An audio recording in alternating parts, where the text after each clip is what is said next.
hard decision. Therefore, he had Mosiah brought before him, and these are the words which he spake unto him, saying, My son, I would that ye should make a proclamation throughout all this land among all the people, or the people of Zarahemla, and the people of Mosiah who dwell in the land, that thereby they may be gathered together.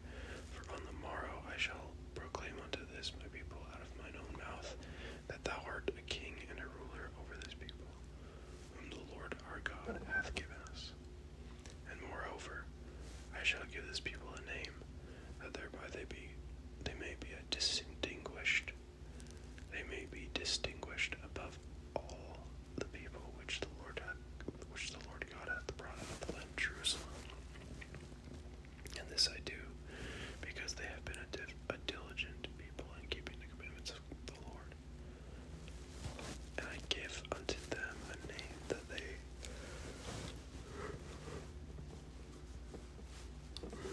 that never shall be blotted out, except it be through transgression. That's interesting. I don't really know what that means. Is he still talking about the name that he'll give the whole people collectively, like that they should be distinguished? If so, why is that so bad to share out loud? Unless it's like a name that you're not supposed to share, like how you receive a name in the temple and you're not supposed to share it. I don't know. Yea, and moreover I say unto you that that if this highly favored people of the Lord should fall into transgression and become a wicked and adulterous people, that the Lord will deliver them up, and that thereby they may become weak like unto their brethren, and he will no more preserve them by his matchless and marvelous power, as he hitherto preserved our fathers. For I say unto you, that if he had not extended his arm in the preservation of our fathers, they must have fallen into the hands of the Lamanites, and become victims to their hatred. And it came to pass that after King Benjamin had made an end of these sayings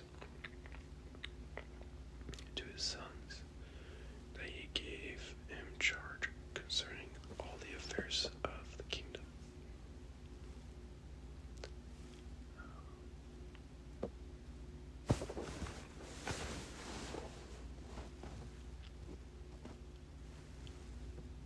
I can't remember. I think King Benjamin is a good. Or wait. King Mosiah. Yeah, okay, wait. King Benjamin is the one that gives the really good sermon. So I wonder if he stays alive for a little longer.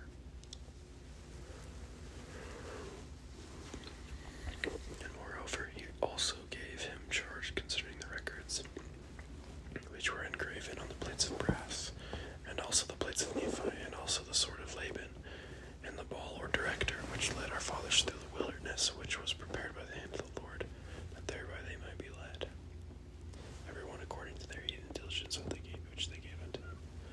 I wonder if when the plates get passed down, they also get passed down with the sword of Laban and the Leona. That would be interesting to know.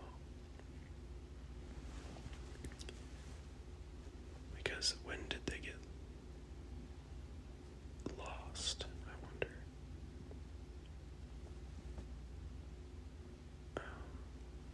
I can't remember if Joseph Smith had the Leona in his hands or not.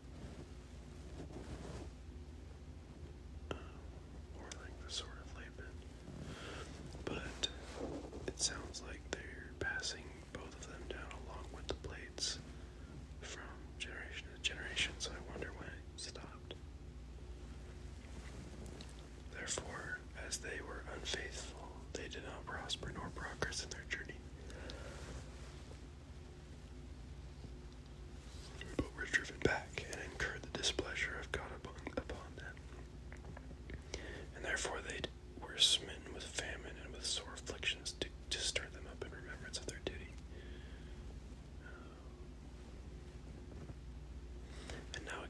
pass that Mosiah went and did as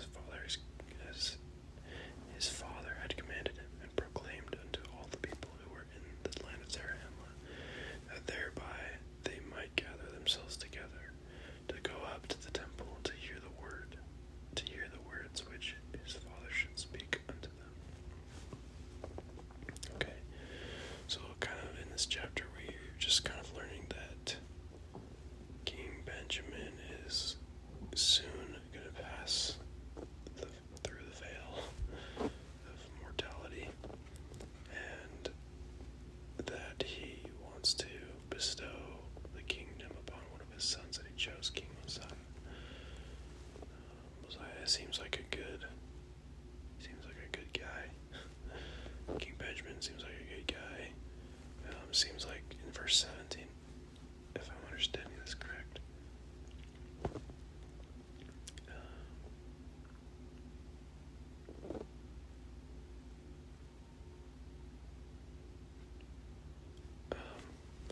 Verse 17 is talking about unfaithful people that did not prosper or progress in their journey and incurred displeasure of God, and they were smitten with famine and sore afflictions. So I wonder if that's talking about the people at the time that Mosiah is going to begin leading, or if that's referencing